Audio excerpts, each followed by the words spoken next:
Master master के इस episode की शुरुआत में हम इन सभी कल्टीवेटर को देखते हैं जो कि फॉर्मेशन के बाहर में हैं। एक कल्टीवेटर कहता है, मास्टर आखिरकार फॉर्मेशन के अंदर में चल क्या रहा है, क्योंकि वहां से लोगों की काफी ज्यादा चिल्लाने की आवाज आ रही है।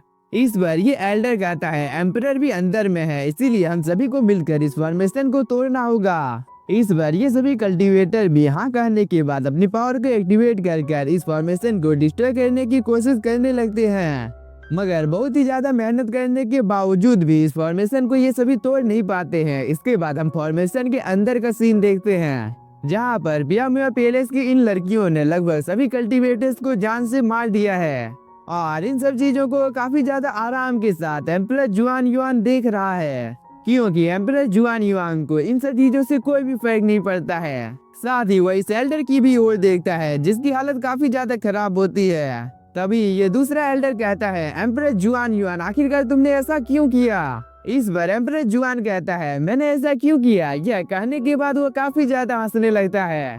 इसके बाद एम्परर जुआन अपनी जगह से टेलीपोर्ट होकर प्रिंसेस के पास आ जाता है और वो कहता है, मैंने ऐसा इसलिए किया क्योंकि प्रिंसेस मेरी लवर है। इस बात को सुनकर ये लड़की काफी ज्यादा गुस्से में आ जाती है और वो कहती है, एम्परर तुम्हारी इतनी ज्यादा हिम्मत हो गई कि तुमने प्रिंसेस का इस जगह पर बेइज्जती किया है। दूसरी तरफ एम्परर इसकी बातों को अनदेखा कर देता है और वो प्रिंसेस को पकड़ने की कोशिश करता है, लेकिन प्रिंसेस यहाँ से टेलीपोर्ट हो जाती है और वो दूसरी जगह पर चली जाती है, जिसकी वजह से एम्परर प्रिंसेस को पकड़ नहीं पाता है। साथ ही वह कहती है, एम्परर जुआन तुमने पियामिया पैलेस की इस फाइट में काफी ज्यादा मदद किया है, इसीलिए तुमने जो मेरा अपमान किया है इस चीज के लिए मैं तुम्हें माफ करती हूँ। लेकिन अगर तुमने इस चीज को दोबारा से करने की कोशिश की तो तुम्हें इस चीज की सजा मिलेगी, क्योंकि इसके बाद मैं कोई भी रहम दिखाने वाली नहीं हूँ।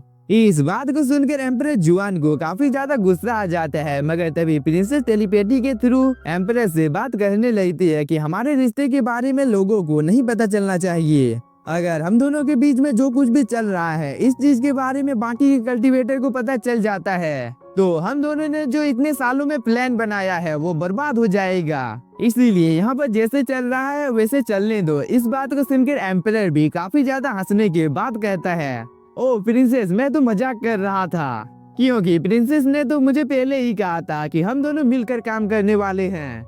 इसीलिए प्रिंसेस क्या तुम मुझे बता सकती हो कि मेरी ईमानदारी के बारे में तुम्हारा क्या ख्याल है।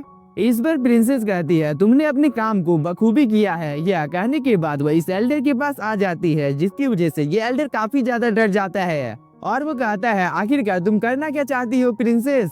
इस बार प्रिंसेस अपनी पावर को एक्टिवेट कर लेती है। इसके बाद वो इस एल्डर को अपने पास ले आती है, साथ ही वो इसकी स्पिरिचुअल एनर्जी को भी एब्जॉर्ब करना शुरू कर देती है, जिसकी वजह से ये एल्डर काफी ज्यादा चिल्लाने लगता है और वो कहता है, प्रिंसेस तुम एक शैतान हो।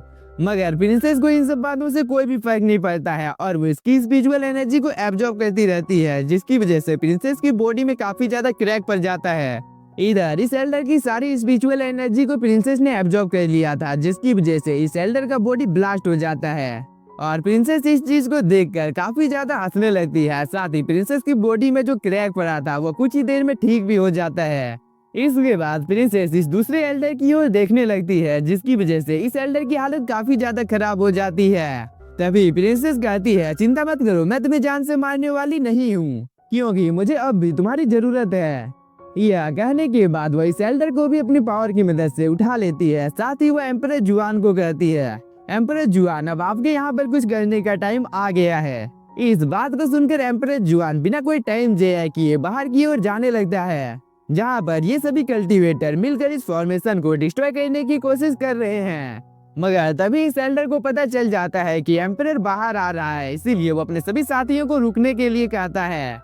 इसके बाद एम्परर भी बाहर निकलकर आ जाता है और वो कहता है, सभी लोग इस जगह से बाहर निकलो। साथ ही एम्परर काफी ज्यादा खतरनाक एक्टिंग इस जगह पर कर रहा है, क्योंकि एम्परर को देखकर कोई भी कह नहीं सकता है कि एम्परर को चोट नहीं लगा है। साथ ही एम्परर इन सभी को कहता है कि एल्डर सूल ने पियामिया पैलेस के साथ हाथ मिला लिया है, इसीलिए लगभग सबकी मौत हो गई है, क्योंकि यह एक जाल है। अब हम लोगों को जितनी जल्दी हो सके सभी को पीछे हट जाना चाहिए, नहीं तो तुम सभी भी अपनी जान गंवा दोगे। यह कहने के बाद एम्परर यहाँ से चला जाता है। इस बात को सुनकर ये एल्डर अपने साथियों को लेकर इस जगह से निकल जाता है, क्योंकि इसे एम्परर के ऊपर पूरा भरोसा था।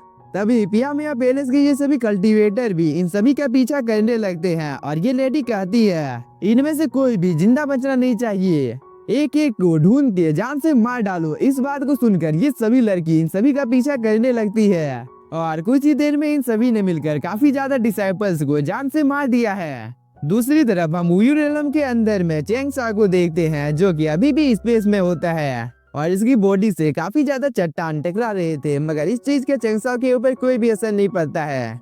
इसके बाद चेंग सा जैसे ही अपनी एनर्जी को रिलीज करता है तो टाइम एंड स्पेस कुछ देर के लिए रुक जाता है, जिसे देख के डीमन कैट कहता है मुझे उम्मीद नहीं थी कि यह लड़का इतनी जल्दी इस चीज को समझ जाएगा, इसीलिए ऐसा लगता है कि मैं भी इस काम को कर सकता हूँ। यह कहने के बाद डीमन कैट इस जगह से चला जाता है। इधर हम चेंग साओ को देखते हैं जो कि कल्टीवेशन करना शुरू कर देता है, जिसकी वजह से इस जगह पर जितने भी ज्यादा स्टोन मौजूद होते हैं वो सभी काफी तेजी के साथ चेंग साओ के इर्द गिर्द में घूमने लगते हैं और चेंग साओ काफी आसानी के साथ इन सभी स्टोन को अपने कंट्रोल में कर पा रहा है। इसके बाद चेंग साओ जैसे चाहे वैसे इन सभी स्टोन को इधर उधर बांटने लगता है, जिसे देखकर वो काफी ज्यादा खुश हो जाता है और वो कहता है मैं इस स्पेस की अशांति को काफी आसानी के साथ अपने कंट्रोल में कर सकता हूँ, इसीलिए क्या ऐसा हो सकता है कि ये सब चीजें कमजोर हो गई है। चलो मैं चेक कर ही लेता हूँ कि मैं सही हूँ या गलत, क्योंकि जैसे ही मैं डीमन मोकारा को बाहर निकालूंगा तो इस चीज का पता मुझे चल जाएगा। यह कहने के बाद चेंग साओ ब्लू डीमन को बाहर निकाल लेता है, जिससे यहाँ पर काफी ज्यादा प्रॉब्लम होने लगती है। इस चीज को देख कर चेंग साओ अपने मन में सोचता है ब्लू डीमन की प्रोटेक्ट क्षमता मिडिल ह्यूमन से कहीं ज्यादा है, इसीलिए ऐसा प्रतीत होता है कि यह जगह जरा से भी कमजोर नहीं हुई है, बल्कि मेरी टेक्निक काफी ज्यादा अच्छी हो गई है, जिसकी वजह से इतनी आसानी के साथ मैं इस जगह पर सर्वाइव कर पा रहा हूँ।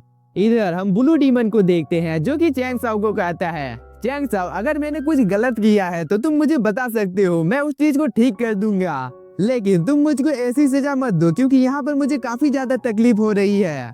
इस पर चेंग साओ कहता है ब्लू डीमन तुमने कोई भी गलती नहीं की है, मैं तो बस इस जगह पर एक छोटा सा टेस्ट कर रहा था। यह कहने के बाद वो ब्लू डीमन को अपने पास रख लेता है, साथ ही चेंग साओ डीमन कैट को ढूंढने लगता है, मगर वो कहीं पर भी चेंग साओ को दिखाई नहीं देता है, इसीलिए वो कहता है आखिरकार डीमन कैट कहाँ है। यह कहने के बाद चेंग साओ इस जगह से बाहर जाने लगता है। इसके बाद चेंग साओ कुछ देर तक ट्रैवल करता है और वो एक काफी ज्यादा अजीब जगह पर आ जाता है, क्योंकि स्पेस में जितने भी ज्यादा स्टोन मौजूद होते हैं वो सभी धीरे धीरे नीचे की ओर गिरने लगते हैं। साथ ही एक ब्लैक होल जैसी चीज काफी तेजी के साथ चेंग साओ की ओर ही आने लगती है, जिसकी वजह से चेंग साओ काफी ज्यादा घबरा जाता है। इसके बाद वो कहता है यह किसका इतना ज्यादा पावरफुल हो रहा है। यह कहने के बाद वो यहाँ से भागने लगता है, लेकिन इसी के साथ हम लोगों का यह एपिसोड हो जाता है खत्म। और तुम में से कोई मुझे बता सकता है कि अचानक से चैनल पर व्यू क्यों नहीं आ रहे हैं, क्योंकि इतने ज्यादा मेहनत करने के बावजूद भी अब चैनल पर काफी ज्यादा कम व्यू आ रहा है। क्या मुझसे कोई गलती हो रही है? तो इस चीज के बारे में आप लोग प्लीज कमेंट करके मुझे बताइए कि मुझसे क्या गलती हो रही है, मैं उस चीज को सुधारने की कोशिश करूंगा। Thank you for watching.